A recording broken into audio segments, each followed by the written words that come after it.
காத்யாயினி மகாமாயே மகாயோகினி யதீஸ்வரி நந்தகோப சுதம் தேவி பதிந்தே குருதே நமக. ஓம் நமோ பகவதே வாசுதேவாய. ஓம் நமோ பகவதே வாசுதேவாய. ஓம் நமோ பகவதே வாசுதேவாய. ஸ்ரீமத் பாகவதம் 2வது ஸ்கந்தம் 3வது அத்தியாயம் 10வது ஸ்லோகம்.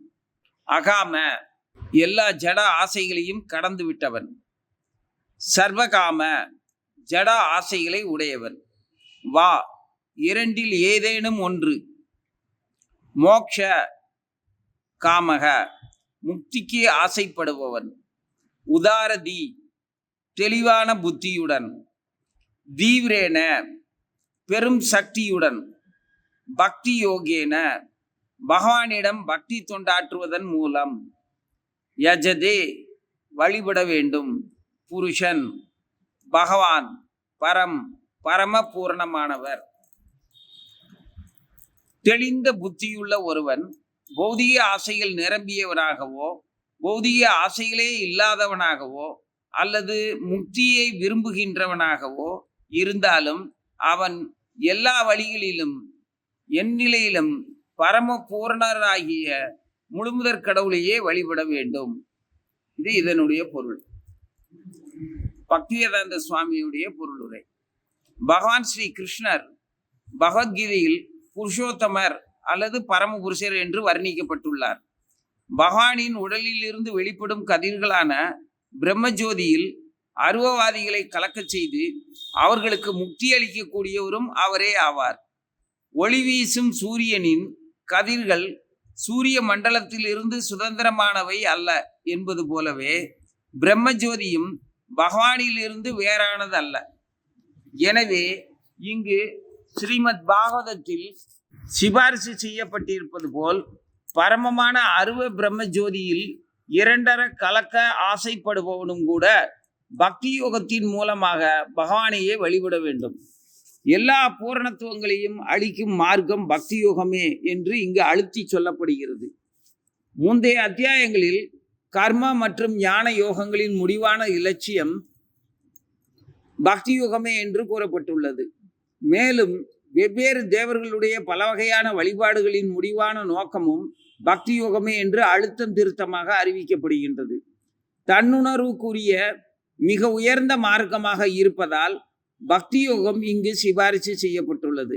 எனவே ஒருவர் ஜட இன்பத்திலோ அல்லது ஜட பந்தத்திலிருந்து முக்தி அடைவதிலோ தீவிர ஆசை கொண்டவராக இருந்தாலும் கூட அவர் பக்தி யோக முறைகளை உறுதியுடன் மேற்கொள்ள வேண்டும். அகாம என்பவர் ஜட ஆசைகள் இல்லாதவராவார். ஒரு உயிர்வாழி இயற்கையாகவே புருஷம் பூரணம் எனப்படும் பூர்ண புருஷரின் பின்ன பகுதியாக இருக்கின்றான்.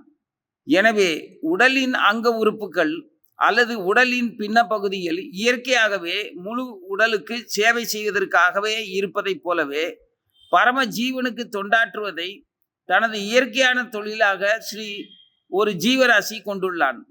எனவே நிராசை என்பது கல்லை போன்று அசையாமல் இருப்பதை குறிக்காது. உண்மை நிலையை உணர்ந்து பரமபுருஷரிடமிருந்து கிடைக்கும் திருப்திக்காக ஆசைப்படுவது மட்டுமே அது குறிக்கின்றது. ஸ்ரீல ஜீவ கோஸ்வாமி அவருடைய சந்தர்ப்பத்தில் பஜனீய பரம புருஷுக மாத்திர சர்வ சுகத்வம் என்று நிராசையை விளக்கியுள்ளார். பரமபுருஷரின் சந்தோஷத்தை அனுபவிப்பதால் மட்டுமே தான் சந்தோஷமாக இருப்பதை ஒருவன் உணர வேண்டும். இதையே இது குறிக்கிறது. ஜீவராசியின் இந்த உள்ளுணர்வு சில சமயங்களில் அவனுடைய பந்தப்பட்ட நிலையிலும் வெளிப்படுத்தப்படுகிறது. இத்தகைய உள்ளுணர்வானது பொதுநலம், தயால குணம், பொது உடைமை தத்துவம் போன்ற வழிகளில் புத்தியில் தாழ்ந்தவர்களின் பக்குவமடையாத மனங்களால் வெளிப்படுத்தப்படுகின்றன. புருஷோத்தமரின் சந்தோஷத்தை கண்டு தூய ஜீவராசி ஒருவன் சந்தோஷப்படுகின்றான். இது அந்த ஜீவனின் அசலான உணர்வாகும். சமூகம், இனம், குடும்பம், தேசம் அல்லது மனித வர்க்கம் என்ற உருவில் பிறருக்கு நன்மை செய்ய வேண்டும் என்ற மனோபாவம் ஜீவனின் அந்த அசலான உணர்வின் ஒரு பூர்த்தியாகாத தோற்றமே ஆகும். அத்தகைய மிகவும் நேர்த்தியான உணர்வுகள் பகவானின் சந்தோஷத்திற்காக கோபியர்களால் சித்தரித்து காட்டப்பட்டன. கோபியர்கள் எந்த கைமாறையும் எதிர்பார்க்காமல் பகவானை நேசித்தனர். அவர்களது அகாம குணத்துக்கு இது சிறந்ததோர் எடுத்துக்காட்டாகும். காமகுணம் அல்லது ஒருவனின் சுய திருப்திக்கான ஆசை பௌதிக உலகில் முழுமையாக வெளிப்படுத்தப்படுகிறது. அவ்வாறு இருக்க அகாம குணமோ ஆன்மீக உலகில் முழுமையாக வெளிப்படுத்தப்படுகிறது. சுய திருப்திக்காக பௌதிக துன்பங்களிலிருந்து விடுபடும் நோக்கத்தை ஒருவன் கொண்டிருந்தால் பகவானோடு ஒன்றாக வேண்டும் அல்லது பிரம்மஜோதியில் இரண்டர கலக்க வேண்டும் என்ற எண்ணத்துடன் கூட காமகுணத்தில் சித்தரிப்புகளாக இருக்கக்கூடும். வாழ்வின் துன்பங்களிலிருந்து விடுபடுவதற்காக தூய பக்தர் ஒருவர் முக்தியை வேண்டுவது இல்லை. பெயரளவே ஆன அத்தகைய முக்தியும் இல்லாமலேயே ஒரு தூய பக்தர் பகவானின் திருப்திக்காக தீவிர ஆசை கொள்கின்றார். காமகுணத்தால் உந்தப்பட்ட அர்ஜுனன் தனது சுய திருப்திக்காக தன் உறவினர்களை காப்பாற்ற வேண்டும் என்றெண்ணி குருஷேத்திர போர்க்களத்தில் போரிடுவதிலிருந்து பின்வாங்கினார். ஆனால் அவர் ஒரு தூய பக்தராகையால் தனது சுய உணர்வுக்கு திரும்பியவுடன் அவரது சுய திருப்தியை தியாகம் செய்துவிட்டு பகவானின் திருப்திக்காக பாடுபடுவதே தனது முக்கிய கடமையாகும் என்றெண்ணி பகவானின் உபதேசத்திற்கு கீழ்ப்படிந்து போர் தொடுத்தார். இவ்வாறாக அகாம குணத்திற்கு அவர் உயர்ச்சி பெற்றார். அதுவே ஒரு ஜீவராசியின் பக்குவமான நிலையாகும். உதாரதி என்பது விரிவான கண்ணோட்டம் உடையவரை குறிக்கின்றது. ஜட இன்பத்தில் ஆசை கொண்டவர்கள் சாதாரண தேவர்களை வழிபடுகின்றனர். ஆனால் அத்தகைய புத்தியை ஹிருதகியான, அதாவது ஞானத்தை இழந்து விட்டவனின் புத்தி என்று பகவத்கீதை கண்டனம் தெரிவிக்கின்றது. பரமபுருஷரின் அனுமதியை பெறாமல் வேறு எந்த தெய்வங்களிடம் இருந்தும் எந்த பலனையும் ஒருவனால் அடையவே முடியாது. எனவே விரிவான கண்ணோட்டம் உடையவராக இருந்தால் பௌதிக நன்மைகளுக்கும் கூட பகவானே பரம அதிகாரி என்பதை காண முடியும். இத்தகைய சூழ்நிலைகளில் பரந்த கண்ணோட்டம் உடையவன் முக்தி அடைவதற்கோ அல்லது ஜட இன்பத்திற்கோ கூட நேரடியாக பகவான் ஸ்ரீ கிருஷ்ணனையே வழிபட வேண்டும். அகாம சகாம மோக்ஷகாம ஆகிய எந்த நிலையிலும் ஒருவன் இருந்தாலும் அனைவரும் பெரும் உற்சாகத்துடன் பகவான் பரமபுருஷ பகவானையே வழிபட வேண்டும். பக்தி யோகம், கர்மயோகம் மற்றும் ஞான யோகம் ஆகியவற்றின் எவ்வித கலப்பும் இல்லாமல் பக்குவமாக நிறைவேற்றப்படக்கூடும் என்பதை இது உணர்த்துகிறது. கலப்படமற்ற சூரிய கிரகணம் மிகவும் சக்தி வாய்ந்ததாக இருப்பதால் அந்த தீவிர என்று அழைக்கப்படுவதைப் போலவே கேட்டல், பாடுதல் போன்றவைகளை கொண்ட கலப்படமற்ற பக்தி யோகம் உள்நோக்கம் கொண்டதாக இருந்தாலும் கூட அனைவராலும் நிச்சயமாக மேற்கொள்ளப்படக்கூடியதாகவே இருக்கும். நாரத பக்தி சூத்திரத்துல பக்தியை பற்றி ஒரே வரியில சொல்லியிருக்கிறார். அதே மாதிரி பகவத்கீதையிலையும் பகவான் சொல்லியிருக்கிறார், அனன்யா சிந்தையந்தோ மாம் நித்ய அபியுக்தானாம் யோகக்ஷேமம் வகாமியகம். என்னை பற்றி எப்பொழுதுமே நினைத்து கொண்டிருப்பவனுடைய யோகக்ஷேமத்தை நான் பார்த்து கொள்ளுகிறேன் அப்படின்னு அவரே சொல்லியிருக்கிறார். அதுக்கு உங்களையே நினைச்சிட்டு இருந்தா எனக்குன்னு உங்களால விதிக்கப்பட்ட கடமைகள் இருக்கே அப்படின்னு சொன்னா, அப்போ பகவான் என்ன சொல்றாரு, அந்த கடமைகள் எல்லாத்தையும் என்கிட்டயே கொடுத்துரு. உனக்கான தர்மம்னு என்ன நீ நினைக்கிறியோ அது மொத்தத்தையும் என்கிட்ட கொடுத்துட்டு என்ன சரணடை, அதையும் நான் பார்த்துக்கிறேன்றார். சர்வ தர்மான் பரித்யஜ்ய, எல்லாத்தையும் விட்டு நான் பார்த்துக்கிறேன்றார். அதே சமயத்துல எல்லாத்தையும் உங்ககிட்ட கொடுத்துட்றேன், அப்ப நான் என்ன பண்றது? எனக்காக வேலை செய். என்கிட்ட நீ கொடுத்ததெல்லாம் நீ எதெல்லாம் செயல்படுத்தணும்னு நினைச்சியோ, எந்த தர்மத்தை கடைபிடிக்கணும்னு நினைச்சியோ அது எல்லாத்தையும் என்கிட்ட கொடுத்துட்ட. இப்போ என்னுடைய வேலையா, எனக்காக அந்த வேலையை நீ செய். என்னோட தர்மம் தான், என் வேலை தான் அது. அதை நான் பகவான் பொறுப்புல விட்டுட்டு இப்போ பகவான் சொல்றான், அதே வேலைய நீ செய்யி, உனக்காக இல்ல எனக்காக. ஏன்னா உனக்காக செய்யற எண்ணத்தை என்கிட்ட நீ கொடுத்துட்ட. இப்ப அது என்னுடைய வேலை, நான் சொல்றேன் அந்த வேலையை நீ அப்படி செய். இவன் சொந்த புத்தியில என் மாமன் இருக்கான், என் மச்சான் இருக்கான், என் ஃப்ரெண்டு இருக்கான், என் நண்பன் இருக்கான், என் சொந்தக்காரன் இருக்கான், என்னோட குரு இருக்கிறாரு, அவங்கள நான் எப்படி எதிர்க்க முடியும்? நீ என்னை இப்படி இக்கட்டான நிலையில விட்டுட்டியே அப்படின்னு உட்காந்து அழுதுட்டு இருந்தார் அர்ஜுனன். அப்ப அவருடைய காமம் என்னது? அப்ப அவருடைய காமம் மற்றவங்கள் மேல வச்சிருக்கிறது இரக்கம், பாசம், நன்றி உணர்ச்சி அப்படிங்கிற பொய்யான ஒரு உணர்வு. யாரும் அப்படிலாம் இல்லை. எல்லாருமே ஒருத்தர் மேல ஒருத்தர் பாசமா இருக்கிறாங்க. எதுக்கு எப்படி பாசமா இருக்கிறாங்க? குருவாயூரப்பன்ட்ட நாராயண பட்டாத்திரி சொல்றாரு, நீங்க எப்படிப்பட்டவர்னு பகவானை பற்றி நாராயண பட்டாத்திரி குருவாயூரப்பன்ட்டே சொல்றாரு நேரடியா. அப்போ அவருடைய வியாதி, அவருக்கு வந்திருக்கிற வியாதி யார்கிட்ட இருந்து வந்தது? அவரோட குரு கிட்ட இருந்து வந்தது. அவரோட குரு அவருக்கு வியாதியை கொடுத்தாரா? கொடுக்கல. ஆனா ஆனா அந்த வியாதி இவரே குரு கிட்ட இருந்து வாங்கிக்கிட்டாரு. எனக்கு அதை கொடு, நான் அதை சரி பண்ணிக்கிறேன், நீங்க கஷ்டப்பட வேண்டாம் அப்படின்னு வாங்கிக்கிட்டாரு. அப்போ நாராயண பட்டத்திரி அவரோட குரு சொல்றாரு, நீ பாகவதத்தை பக்தியோட ஒரு நாளைக்கு ஒவ்வொரு பதமா பாடு, அப்படி பாடினேன்னா உன்னோட வியாதி எல்லாம் போயிரும்ன்றார். இப்ப சொல்ல வந்தது என்னன்னா, ஒரு தேகத்துல இருக்கிற உபத்திரவத்தை இன்னொரு தேகத்துல வசிக்கிறவங்க வாங்கிக்க முடியுமா? குருவோட தேகத்துல இருக்கிறத சீடர் வாங்கிக்கிறாரு அப்படின்னு அதிகாரப்பூர்வமான செய்தி இருக்குது நமக்கு. அதை சந்தேகப்படுறதுக்கு இல்லை. ஆனா இன்னைக்கு நம்ம ஒருத்தர் மேல ஒருத்தர் அன்பா இருந்தாலும், எவ்வளவு அன்பா இருந்தாலும், உன்னுடைய தேகத்துல இருக்கிறத நான் வாங்கிக்க முடியுமா? கொடுக்கறதுக்கு உனக்கு மனசு இருக்கா? நான் படுற அவஸ்தைய நீ படு அப்படின்னு கொடுக்க முதல்ல உனக்கு மனசு இருக்கணும். வாங்கிக்கிறதுக்கு எனக்கு பயம் இல்லாத ஒரு நிலை இருக்கணும். அப்படி இருந்ததுன்னா ரெண்டு பேருக்குள்ள அன்பு இருக்குதுன்னு சொல்லலாம். அப்படித்தான் இல்லையே. அவன் உன் மேல அன்பா இருந்தா அவன் உங்ககிட்ட சண்டைக்கு வந்திருக்க மாட்டான். உன்னுடைய மொத்த ஐஸ்வர்யத்தையும் நேர்மையற்ற முறையில் அவன் பறிச்சிருக்க மாட்டான். அவனை போய் நீ குருங்கிற, சித்தப்பா புள்ள, அண்ணன் தம்பி, மாமன் மச்சான், சொந்தக்காரன் அப்படின்னு சொல்லிட்டு இருக்க. அவன் வாங்கிட்டு அந்த அளவுக்கு அன்பு காட்டலையே. கிருஷ்ணர் சொல்றாரு, ஏன்டா தேவையில்லாம அழுதுகிட்டு இருக்க? இதுதான் உன் கடமை. அந்த கடமையை என்கிட்ட விட்டுரு. நான் என்னுடைய வேலையா செய்ய, உனக்கு பாவ புண்ணியம்லாம் கிடையாது. ஏன்னா என் வேலைன்னு நான் நினைச்சு செஞ்சாதான் எனக்கு பாவ புண்ணியம். பகவான் சொன்னா நான் அடிச்சேன், எனக்கு தெரியாது. எனக்கு உன் மேல கோபம் இல்லை, பழியும் இல்லை, பாவம் இல்லை. பகவான் சொன்னா அடிச்சேன். ஏன் பகவான் ஒன்று அடிக்க சொன்னா அது எனக்கு தெரியாது, நீ பகவான்கிட்ட கேளு. பகவான் எல்லாத்துக்கும் பொருத்தமான பகவான் என்னைய வச்சு உன்னையாண்டா அடிக்கிறான். நீ எப்பேற்பட்டவனா இருந்தா பகவானுக்கு கோபம் வந்து என்னைய வச்சு உன்னைய அடிக்கான்.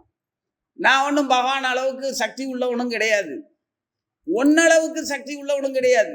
ஏன்னா உன்னால பகவானையே ஏமாற்ற முடியுது, என்னால என்னையவே ஏமாத்திக்க முடியல. என் சொந்தக்காரனை எவனையுமே ஏமாற்ற முடியல, அவன்கிட்ட 10 ரூபா பிடுங்க முடியல. ஆனா பகவானையே ஏமாத்துறேன்னா நீ எப்பேற்பட்ட கில்லாடி?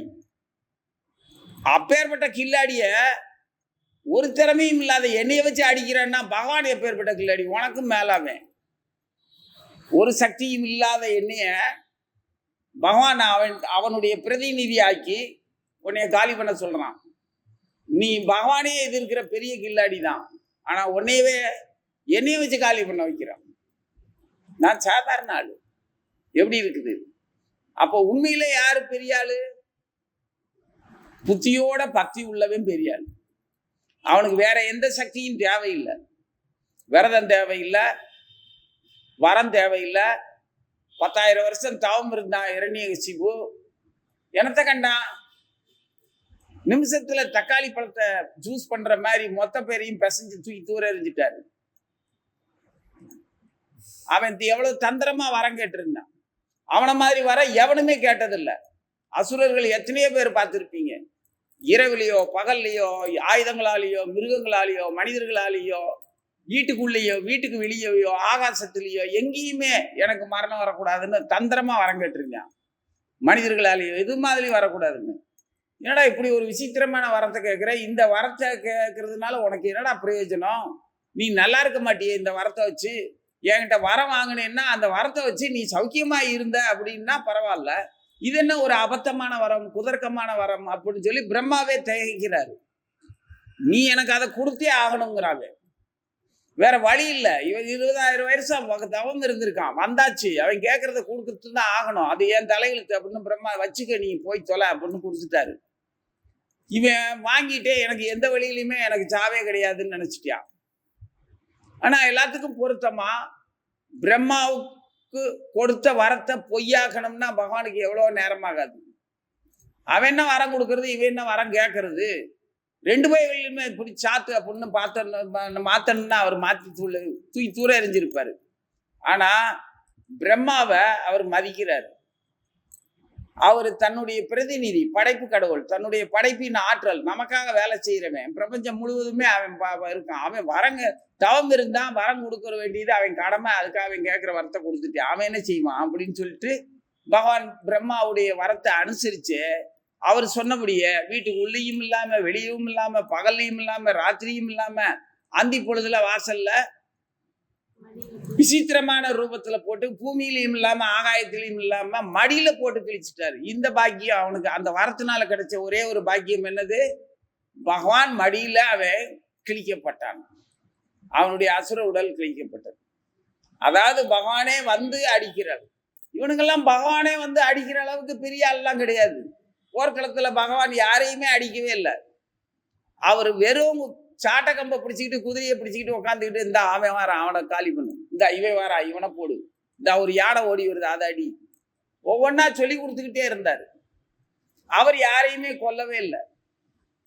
ஆனா அவர் தான் எல்லாத்தையும் கொன்னது. அவர் கொல்லாம அவர் அழிக்காம அர்ஜுனனால ஒண்ணுமே பண்ண முடியாது.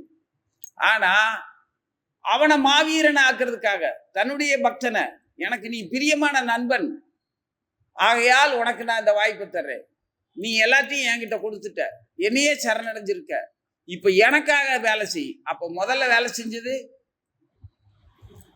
போய பிழையும் புகுதருவான் நின்றனமும் தீயினில் தூசாகும்னு ஆண்டாள் பாடின மாதிரி, மற்றை நம் காமங்கள் மாற்றையில வரம்பாவாய், எல்லா காமத்தையும் நம்ம மாத்திரு.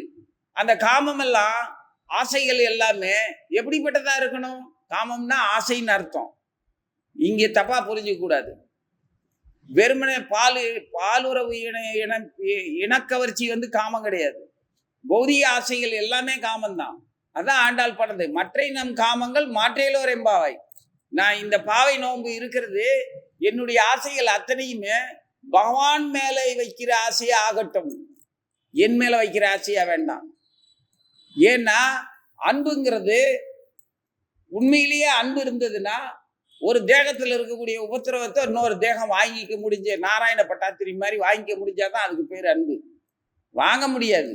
வேணும்னா பாவலா காட்டலாம் அவன் பக்கத்தில் உட்காந்துக்கிட்டு, ஐயோ உனக்கு வலிக்குதாக்கும் நான் தடவி விடவா அப்படின்னு இருந்தா, நீ தடவை வேணாம், சும்மாவே வலிச்சுக்கிட்டு இருக்கு, இதுல நீ வேற தடவிக்கிட்டு இருக்கியா, எரிச்சு வாங்கிட்ட அப்படின்னு சொல்லிடுவாங்க. எப்படி வாங்க முடியும்? அப்ப அன்பு இல்லைன்னு தானே அர்த்தம். ஒவ்வொரு தேகமுமே யாருக்கு சொந்தம், யாருக்கும் சொந்தம் இல்லை. அந்த தேகம் ஒன்றும் சாம்பலாகும், இல்லை புழு பூச்சி திங்கும், இல்லாட்டி மக்கி போகும், இல்லை காற்றோட காற்றா கலந்துரும். அந்த தேகத்துல இருக்கிற வரைக்கும் தான் அந்த தேகத்துல வாடகைக்கு இருக்கிற மாதிரி இருக்கும். வாடகையா என்ன கொடுக்குறோம், ஏதாவது தீவனத்தை போட்டுக்கிட்டே இருக்கும். அந்த வாடகைக்கு எண்ணெய் தேய்ச்சி குளிக்கணும், சீக்கிரம் எந்திக்கணும், சீக்கிரம் தூங்கணும், உறுப்புகளை எல்லாம் சுத்தம் பண்ணணும், எவ்வளோ வேலை இருக்கு. தீர்வை கட்டுறது கொஞ்சமா இந்த உடலுக்கு, இந்த வாசலுக்கு 9 வாசல் இருக்கக்கூடிய அற்புதமான மாளிகை மனித உடல். இந்த உடலுக்குள்ள வசிக்கிற வரைக்கும் இந்த உடலை எப்படி சுத்தமத்தமா பார்த்துக்கணும், இருக்கிற வரைக்கும். இடத்த காலி வந்துட்டு வாடான்னு சொன்னா இங்க இருந்து எதையுமே எடுத்துட்டு போக முடியாது. நம்ம என்னெல்லாம் ஆசைப்பட்டோமோ, எதெல்லாம் ரசிச்சோமோ, எதெல்லாம் பழி வாங்க நினைச்சோமோ, எதெல்லாம் பெருமையா திருப்தியா நினைச்சோமோ எல்லாத்தையும் மூட்டை கட்டிக்கிட்டு எடுத்துக்கிட்டு போவோம். அதெல்லாம் இந்த தேகத்துல விட்டுட்டு போக மாட்டோம். கொண்டு வந்து அதை வச்சுதான் வாழ்றோம், வாழ்றத வச்சுதான் கொண்டு போறோம். எல்லாம் சொல்லுவாங்க, என்னத்தை கொண்டு வந்தோம், என்னத்தை கொண்டு போறோம்னு. நிறைய கொண்டு வந்தோம், ஏகப்பட்ட ஆசையும் கோபத்தையும் பாசத்தையும் பந்தத்தையும் கொண்டு வந்தோம். அதை வச்சு தான் இங்க வாழ்ந்துகிட்டு இருக்கோம். இதுல என்னெல்லாம் பண்றோமோ, எந்த அளவுக்கு வெறுப்பும் திருப்தியும் அடையிறோமோ, அதெல்லாம் மூட்டை கட்டிக்கிட்டு தான் எடுத்துக்கிட்டு போவோம். வந்ததை வச்சு இங்க சம்பாதிக்கிறது என்னவோ அந்த மூட்டையை எடுத்துக்கிட்டு போவோம். மூட்டைக்கு என்னெல்லாம் எடுத்துட்டு போறோமோ அந்த மூட்டைக்கு தகுந்த மாதிரி ஒரு உடம்ப துர்கா அம்மா காளி கொடுத்துருவா. ஏன்டா இவ்வளவு பெரிய மூட்டையோட வந்திருக்க லக்கேஜ்? அங்க போய் திருப்பதியில போய் லாக்கர் கேட்டோம்னா உன் லக்கேஜை காட்டுமா. 10-15 பை வச்சிருந்தோம்னா 2 லாக்கர் கொடுப்பான். ஒத்த பை வச்சுக்கிட்டு லாக்கர் கேட்டோம்னா ஏய் போடா, ஒரே ஒரு பையை வச்சுக்கிட்டு லாக்கர் கேட்டு வந்துட்டேன். நிறைய பையோட குடும்பத்தோட வர்றவனுக்கு லாக்கர் நான் எப்படி கொடுக்கறது? போ, லாக்கர்ல சும்மா தோல்ல போட்டு போய் சாவி கும்பிட்டு வா அப்படின்னு விரட்டி விட்டுருவான். ஃப்ரீயா இருந்தா கொடுத்துருவான், இல்லைன்னா கொடுக்க மாட்டான். ஆனா துர்காம்மா அப்படி இல்லை, அவ எப்பவுமே ஃப்ரீ தான். எந்த லாக்கர் வேணாலும் கொடுத்துருவா. அந்த லாக்கர் எப்படி இருக்கும்? ஏகப்பட்ட கால்களும் ஒளிஞ்சு வாழ்ற இருட்டுக்குள்ள வாழக்கூடியதாகவும் பூரானா கொடுத்துருந்தா நிறைய கால் இருக்கு நமக்கு. எதுக்குள்ள வேணாலும் நுழைஞ்சிடலாம், ஒளிஞ்சு வாழ்ந்துக்கலாம். அப்படி ஒரு லாக்கருக்குள்ள நம்மளை போட்டா நம்ம கொண்டு போற மூட்டையை பார்த்து அந்த லாக்கரை கொடுத்துருவா துர்கா. சில மூட்டைகளை பார்த்து கழுதையாவோ மாடாவோ பன்னியாவோ ஏதோ ஒரு லாக்கரை கொடுத்துருவான். அதுக்குள்ள லாக் ஆயிடுவோம். அப்புறம் நமக்கே தெரியாது. ஆனா பத்திரமா இருக்கும், நம்ம மூட்டைகள்லாம் பத்திரமா இருக்கும். அந்த லாக்கர்ல இருந்து எப்ப விடுவிக்கப்படுறோமோ, அந்த உடல்ல இருந்து விடுவிக்கப்பட்டதுக்கு அப்புறம் திரும்ப அந்த உடல்ல என்னெல்லாம் பண்ணமோ அந்த மூட்டையும் சேர்ந்துக்கும். அதையும் சேர்த்து சுமந்துக்கிட்டு போய் துர்காமா முன்னால போய் நிற்கும் போது அப்போ அதுக்கு தகுந்த மாதிரி ஒரு லாக்கர் கொடுப்போம். எப்போ இந்த அருமையான மாளிகை, மனித உடல்ங்கிற அந்த மாளிகை எப்ப கிடைக்கும் அது சொல்ல முடியாது. ஏதோ ஒரு வகையில யாருடைய பக்தனுடைய பக்தி உள்ளவனுடைய புத்தியால பரத மகாராஜா எப்படி மானா பிறந்தாரு, அதே மாதிரி அவரு அடுத்த பிறவியிலையும் இந்த பாகவதம் படிச்சது, பகவத்கீதை படிச்சது, பகவானை பற்றி நினைச்சது, பகவானுக்காக நான் வாழ்றேன்னு நம்மளுடைய சின்ன சின்ன நடவடிக்கை கூட என் கிருஷ்ணன் பார்த்துக்குவான், என் கிருஷ்ணன் பார்த்துக்குவான். நான் செருப்படி வாங்கினேன், என் கிருஷ்ணன் அனுமதி இல்லாம எவனும் என்னால செருப்படிக்க வாங்க முடியாது. அவன் தான் பார்த்துருக்கான். எங்கேயோ எப்போ நான் பண்ணதுக்கு நல்லா வாங்கி கட்டியிருக்கேன், சரி விடு, அவனை பகவான் பார்த்துக்குவான். அட்ரா அவனை மரியாதையே இல்லாம பிச்சைக்கார நாய எங்கடா வந்த அப்படின்னு ஒருத்தனை அடிச்சுக்கிட்டேன், சண்டை போட்டேன், மல்லு கட்டிட்டேன். ஏன்னா அவன் 2 அடி அடிச்சா நம்ம 1 அடி அடிக்குமானா? எவ்வளவு பெரிய ரவுடியா இருந்தான்னா சண்டை போட்டோம், மனசு வேதனையா இருக்குது, அசிங்கப்பட்டமே அப்படின்னு. சரி பகவான் நிச்சயம் பண்ணியிருக்கான், அவனை சாத்தணும்னு நம்மளை வச்சு செஞ்சிருக்கான். அவன் எங்க பண்ணானோ தெரியல. காயம் போர்க்களத்துல 2 பேருக்குமே வரும்ல, வெற்றியோ தோல்வியோ. நீ எனக்காக செயல்படு, இங்க நீ செத்தேன்னா சொர்க்கத்துல என்னோட இடத்துல சௌக்கியமா இருப்ப, ஜெயிச்சிட்டேன்னா இங்க நீ சௌக்கியமா இருப்ப. ஆக செயல்படாம இருக்காத. அதான் கிருஷ்ணர் கீதையில சொன்னது. நீ என் கூட இருக்கிறதுனால வெற்றி பெறுவாயின்னு அவர் உறுதியெல்லாம் சொல்லல. அந்த உறுதி நமக்குத்தான் வேணும். கிருஷ்ணரோட இருக்கும்போது நம்ம வெற்றி அடைவோம் அப்படிங்கிற உறுதி நமக்குத்தான் வேணும். அவர் கேரண்டி எல்லாம் கொடுக்கல. கொடுத்திருந்தாருன்னா பாரபட்சம் இல்லாதவர் பகவான்கிற பேர் அவருக்கு வராது. அவர் பொதுவாத்தான் நான் இருப்பேன், நீ எனக்கும் கிடையாது அவனும் கிடையாது, நான் துரியோதனும் கிடையாது, எனக்கு அர்ஜுனனும் கிடையாது, 2 பேரும் எனக்கு சமந்தான். எங்க அத்தை மகன் இங்கே தான், இவன் மாவன் மகன் அவன் அத்தை மகன், அவ்வளவுதான். ஆனா 2 பேருமே வந்து கேட்டானுங்க, உனக்கு என்னடா வேணும்? எனக்கு உன் படையை பூரா கொடுத்துரு அப்படின்னா. வச்சுக்கோ, துரியோதனை வாங்கிட்டு போயிட்டான். அர்ஜுனன்ட்ட கேட்டாரு, எனக்கு நீ மட்டும் வந்தா போதுமா, நான் மட்டும் சும்மா தான் வருவேன், உன் கூட சண்டையெல்லாம் போட மாட்டேன், நீ சும்மா இருந்தாலே போதும்னா. என் கூட இருந்தேன்னா ஜெயிச்சிருவேன் அப்போ உறுதி கொடுத்தாரா கிருஷ்ணரு? நீ இருந்தா போதும்னு அவன் சொன்னப்பவே அவன் ஜெயிச்சிட்டான். நம்ம எப்போ எம்பெருமான் மட்டும் எனக்கு போதும் அப்படின்னு சம்பாதிச்சோமோ அப்பவே நம்ம மூட்டையெல்லாம் தீயினில் தூசாகும் செப்பேலோ எம்பாவாய் ஆண்டாள் சொன்ன வாக்குறுதி. எப்போ பகவான் நாமத்தை காதார கேட்கிறோமோ, சொல்றோமோ, நினைக்கிறோமோ, நம்மளுடைய ஒவ்வொரு செயலையும் குளிக்கும் போது, தூங்கும் போது, சாப்பிடும் போது, கழிக்கும் போது, உறங்கும் போது, அடுத்தவங்க கிட்ட பேசும்போது பகவான் ஞாபகம் இல்லாம இருக்கலாம். ஆனா இன்றைய செயல்களோ, இனி வரும் செயல்களோ எல்லாம் உனக்கே அர்ப்பணம்ங்கிற ஒரு சொல்லு காலையில சொல்லிட்டு எந்திரிச்சு போனா போதும். அப்புறம் போர்க்களத்துல சண்டை போடும்போது அர்ஜுன உட்காந்து ஜெபமா பண்ணிக்கிட்டு இருந்தான். ஜெபம் பண்ணல, இல்ல கத்தி எடு, வெட்டு குத்து கொல்லுன்னுகிட்டு தானே இருந்தான். அதே மாதிரி வாழ்க்கையில நம்ம போராடிட்டு இருக்கிறோம். காமம் அகாமம் ரெண்டையுமே காமம் ஆக்கிடணும். மற்ற நம் காமங்கள்னு சொல்லும்போது காமம்ங்கிறது உலகியல் ஆசைகள், அகாமம்ங்கிறது பகவான் மீது மட்டும் ஆசை, உலகியல் ஆசை இல்லை.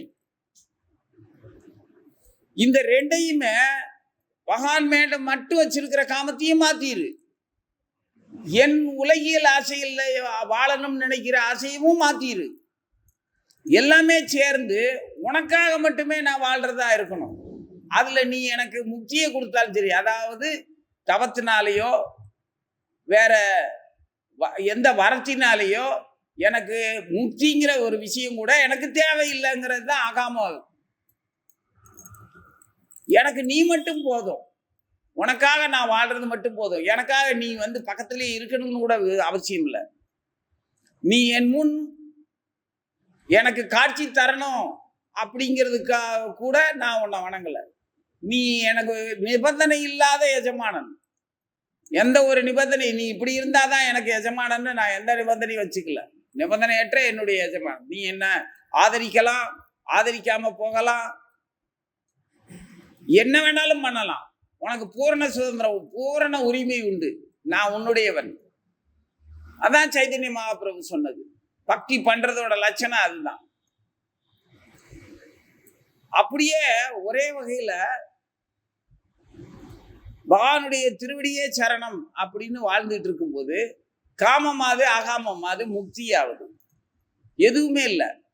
சரி, இப்படி இருக்கிறவ மட்டும்தான் பக்தி பண்ணணுமா அப்படின்னா பாகவதம் அப்படி சொல்லலை. இந்த ஸ்லோகத்துல நீ சின்னதா ஆசைப்படு, பெருசா ஆசைப்படு, இல்ல ரெண்டு ஆசையுமே இல்லாம பகவான் மேல ஆசைப்படு. பகவான் மேல ஆசைப்படும் போது உனக்கு இன்பத்துக்கான கொஞ்சம் கூட நாட்டமே இல்லாம பகவான் என்ன பண்ணினாலும் அது எனக்கு சந்தோஷம்தான் அப்படின்னு இரு. இப்படி நீ எந்த மனநிலையில இருந்தாலும் யார்கிட்டையும் கேட்க வேண்டாம். நீ அதுக்காக எந்த முயற்சியும் பண்ண வேண்டாம். பக்தி மட்டும் பண்ணு.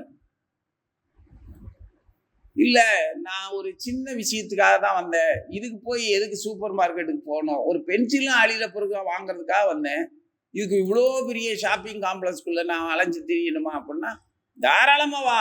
ஏன் அங்க உனக்கு இல்லையா பென்சில் ரப்பரு?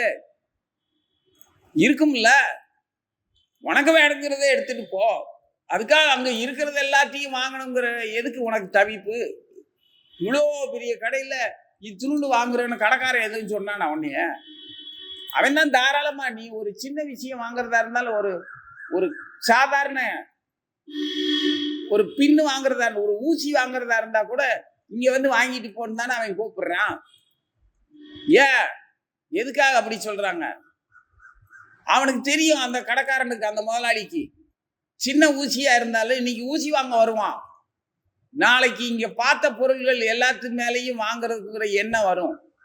அல்லது அவனுக்கு தேவைகள் வரும்போது இது அங்க போய் வாங்குவோம்னு தோணும், வருவான், பழையபடி வருவான். இன்னைக்கு கூட கொஞ்சம் வாங்கிட்டு போவான். கடைசியில தேவையான அத்தனையுமே அங்க வாங்குறதுக்கு வந்துடுவான். அதே மாதிரி நீ பௌதிக ஆசைகள்ல தான் திளைக்கிற. கைகால் சுகத்தோட இருக்கணும், சொந்த பந்தத்தோட இருக்கணும், நல்ல கல்வி வேணும், நல்ல சுகம் வேணும். ஏன் விதியில அதெல்லாம் இல்லை, நீ தான் கொடுக்கணும். என்கிட்ட ஒண்ணுமே இல்லை, நான் எந்த வகையிலையும் நல்ல கீர்த்தியோ நல்ல விதியோ நல்ல ஜென்மாவோ எதுவுமே இல்லை எனக்கு. நான் ஏதோ ஒரு என்ன தப்பு பண்ணணும், என்ன புண்ணியம் பண்ணணும் தெரியல. புண்ணியம் பண்ணது ஏதாவது ஒண்ணு இருக்கும், அதனால உங்களை தெரிஞ்சுக்கிட்டேன். பண்ணியிருக்கிற பாவம் ஏதாவது நிறைய இருக்கும், அதனால இப்படி ஒரு தாய் தகப்பட்ட, இப்படி ஒரு சொந்த பந்தத்துல, இப்படி ஒரு சூழல்ல மாட்டியிருக்கேன். ஆக ரெண்டுமே எனக்கு தேவையில்லை, நீ தான் பார்த்துக்கணும். புண்ணியத்தை வச்சு நான் என்ன செய்ய போறேன்? அந்த புண்ணியத்தால நீ என்ன மிஞ்சி போனா புளியோதரையும் சக்கரை பொங்கலும் கொடுப்பியா? அடுத்த வேலைக்கு நான் என்ன செய்வேன்? அதெல்லாம் வேண்டாம் எனக்கு. ஏன்னா புண்ணியம் அளவுக்கு தானே, தகுந்த மாதிரி தானே இருக்கும். சொர்க்கத்துக்கே போனாலும் புண்ணியம் தீர்ந்து போச்சுன்னா திரும்ப செருப்பால் அடிச்சு பத்தி விட்டுருவாங்க. அப்போ நான் என்ன பண்ணுவேன், ரெண்டையுமே எனக்கு வேண்டாம், நீ மட்டும் கதியா இருந்தா போதும் அப்படின்னு இருந்தா எப்படி நிலைக்கு அவன் அதை வாங்குற அளவுக்கு அந்த மார்க்கெட்டுக்குள்ள வந்துருவான். முதல்ல சுகமா இருக்கிறதுக்கு வருவான். கல்வி வேணுமா, செல்வம் வேணுமா, நல்ல வாக்கியம் வேணுமா, அது வேணும் இது வேணுமா, எல்லாத்துலயும் கூடவே உள்ளுக்குள்ள ஒரு துயரம், பயங்கரமான துயரம் விதிப்படி இருந்துகிட்டே இருக்கு. மீன் திங்கணும்னு ஆசை, முள்ளு தொண்டையில மாட்டிக்குது. ஏன்னா மீனை பிடிக்கும் போதே அதையே முள்ளுக்குள்ள வச்சுதான் பிடிக்கிறோம். அப்புறம் அதை தின்னா அதே மாதிரி முள்ளு உனக்குள்ள மாட்டாத, அது தொண்டையில நீ முள்ள வச்ச, உன் தொண்டையில அதோட முள்ளு வந்துருது. இப்படி பிரதிபலன் இல்லாம எந்த ஒரு லாபத்தையும் அனுபவிக்க முடியாது.